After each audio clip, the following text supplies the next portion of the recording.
నమస్తే. ప్రస్తుతం మనతో పాటు పీసీసీ అధ్యక్షులు మహేష్ కుమార్ గౌడ్ మాట్లాడే ప్రయత్నం చేద్దాం. సో మహేష్ కుమార్ గౌడ్ ఎట్లా చూస్తారు? కవితకు ఆమెను బహిష్కరించేందుకు సిద్ధమైనట్టు తెలుస్తుంది బీఆర్ఎస్ పార్టీ. ఏం కామెంట్ చేస్తారు? వ్యవహారం అది మాకు సంబంధం లేదు. నాకైతే ఇప్పటికీ అనుమానాలు. కవిత మాట్లాడిన, హరీష్ రావు మాట్లాడింది ఇంత పార్ట్ ఆఫ్ డ్రామా.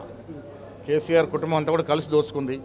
వాటర్లో తేడా వస్తే వచ్చిండొచ్చు, ఆ తేడాల వల్లే కొంత బయటకు మాట్లాడుతుండొచ్చు. But all together KCR family అంతా ఒకటే, అందరూ కలిసిగా దోచుకున్నారు 10 ఏళ్ళు. కానీ హరీష్ సంతోష్ వెనక ఉన్నది రేవంత్ ఆడిస్తున్న డ్రామా అని చర్చ చేస్తారు. వీళ్ళే కవిత రేవంత్ అని చెప్పారు కదా. అసలు రేవంత్ రెడ్డి ముఖ్యమంత్రికి రెవరెంట్ ఉండాల్సిన అవసరం ఏముంది? అవినీతి పరులు ఎవరిని కూడా మేము వెనుకొచ్చే పరిస్థితి ఉండదు. అవినీతి పరులంతా కూడా మాకు సమాన దూరంలో ఉంటారు. కేసీఆర్ కుటుంబం అంతా కూడా అవినీతి పరులే, అందరూ కూడా శిక్ష పడాల్సిందే. బీజేపీ జేబు సంస్థ అన్నారు సిబిఐ గతంలో మీ పార్టీ నేత రాహుల్ గాంధీ. ఇప్పుడు ఎట్లా? అప్పుడు ఉన్నటువంటి కొన్ని అంశాల్లో సిబిఐ ఆ రకంగా వివరించింది అన్నాము. బట్ వీళ్ళు హౌస్ కోరుకుంది, మెజారిటీ ఎమ్మెల్యేలు కోరుకున్నారు సిబిఐకి ఇవ్వాలని, అందువల్ల సిబిఐకి ఇచ్చినారు. Thank you so much.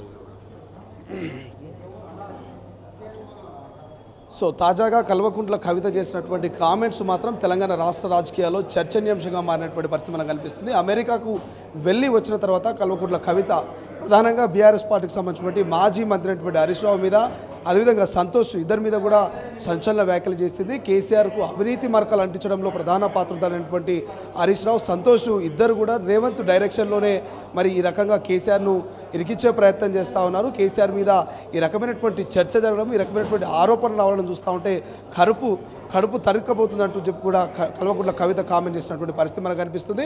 So ఈ నేపథ్యంలో కాంగ్రెస్ పార్టీ నాయకులు క్లియర్ చెప్తా ఉన్నారు. సో గతంలో కవితను కూడా మరి రేవంత్ డైరెక్షన్లో కవిత నడుస్తుందంటూ ఒక చర్చ కూడా జరిగింది. సో కవితకు కావచ్చు, అటు బీఆర్ఎస్ పార్టీ నేతలకు రేవంత్ రెడ్డికి ఎటువంటి సంబంధం లేదు. ఇటు సిబిఐ కేసు సంబంధించి కూడా కేంద్రానికి అప్పచెప్పడం జరిగింది.